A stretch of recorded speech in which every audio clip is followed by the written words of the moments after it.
In today's video, we will learn rainy day vocabulary. Pouring, meaning it's raining heavily. Sentence: the rain was pouring so hard that we couldn't see the road. Drizzling, meaning it's light rain. Sentence: it was just drizzling outside, so we decided to go for a walk anyway. Thunderstorm, meaning storm with thunder and lightning.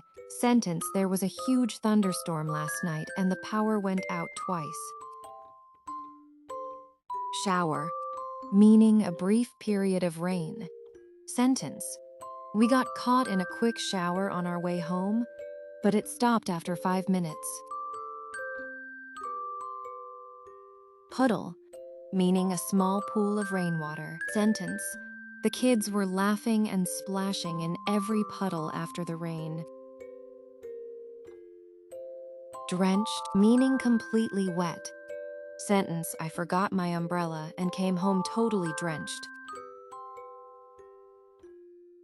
Like and subscribe.